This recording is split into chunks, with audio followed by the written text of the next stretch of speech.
All right, it's been a week since Election Day here in Idaho, and things are starting to get a little bit more complicated in Caldwell when everything should have been sorted out by now.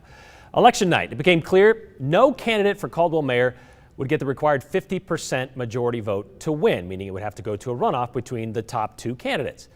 Before we could get to that point, though, which was scheduled for November 30th, one of those two finalists decided they're going to drop out.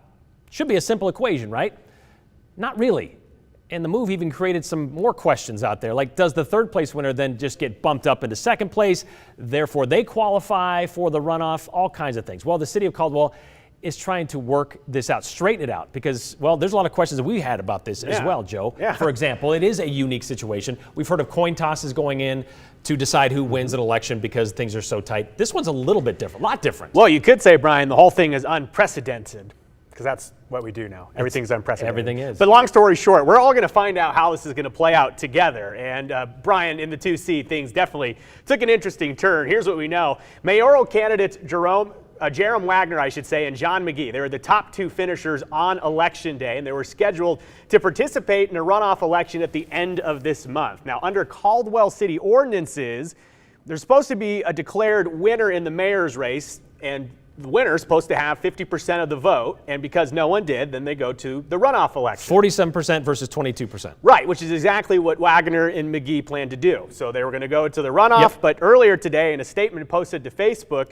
John McGee says the following, quote, "Councilman Wagner ran a great race and received nearly 50% of the vote. The people of Caldwell have spoken, and I believe that they would like Mr. Wagner to be their next mayor. It is in the best interest of the City of Caldwell to avoid a long, costly runoff. As a result, we are exploring ways to avoid this unnecessary and expensive effort. I love Caldwell. This is the best thing for our community," McGee said. Because they were candidates against each other, and so now the idea was, well, let's just put that aside so we can work together for the betterment of Caldwell, basically. Yeah, and it just sounded like John McGee says, look, I didn't win on election night, and to me, I think that the voters wanted you. As we reported, Wagner received 47% of the vote on election night, so it sounded like McGee was trying to just do a simple thing. I'll take myself out of the equation. Mr. Wagner will be the new mayor. Not that simple, though, Brian. And McGee and candidate Chris Trackle, they both actually received about 22% of the vote, so significantly less than Wagner. So you could see the point McGee's making. But with McGee dropping out of the runoff, wouldn't that just make Wagner the winner? You would think. No. Well, it turns out it's not that simple, frankly, in part because no one's sure what to do in this case because it hasn't happened before in Caldwell. So this afternoon, McGee's attorney, Greg Shaney, who is the same Greg Shaney who's a representative in the State House, he made a case in a courtroom, I should say, in a court of law, to have McGee dropped from the race officially, making Wagner the effective new mayor of Caldwell. Not a straightforward process, and McGee actually lost in court today, meaning that a judge wasn't comfortable making the end-all, be-all decision on this case. So the judge tells McGee that he and his lawyer, Mr. Cheney, that a decision it needed to be made on the city level by the City of Caldwell. Okay. So, specifically here, the decision needs to be made by Caldwell clerk Debbie Geyer. Now, interestingly enough, Clerk Geyer is actually quoted in John McGee's press release that was sent out earlier this morning, and I want to read what she said in the release. It's interesting. She says, quote, "For now, we need to initiate the runoff election process. At the same time, we are working with the city attorney to determine how the withdrawal can avoid the need to continue that process, and we support Mr. McGee's effort to terminate the campaign."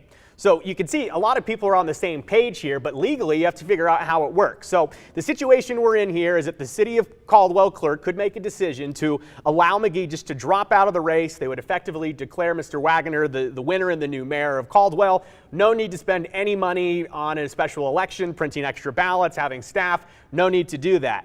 However, it's entirely possible that if the clerk decided to go that way, somebody could come along and challenge the whole thing in court. Which is kind of what the judge said today, and we were kind of talking about this. It's like a tournament. You got the final two. One of them decides they aren't going to continue with that championship game. Does that mean the people who finished third and fourth, one of them would bump up? Not necessarily. But what I found interesting, and what you're about to get to, is that judge basically said, I don't want to make this decision, but I'll let you guys make the decision, and if somebody has a problem with whatever decision you make, I guess we'll see you back here eventually. Yeah, so back to what we said at the beginning of the story, we're all going to watch this play out together. If things go the way that we predict they might, the City of Caldwell clerk could say, okay, we're going to allow Mr. McGee to drop from the race. End all be all, Mr. Wagner, congratulations, we'll swear you in as the mayor early next year. But it just takes one person to challenge this in a court of law. Yeah. So It's wait and see, Brian. Well, because nobody made the rules. They said if A, then B, but nobody thought of, well, if not B, then what about C? That didn't kind of come through. It just shows that sometimes a simple action is complicated by the law. So there you If it go. only could be a coin toss, that'd be so much easier. Thanks, Joe.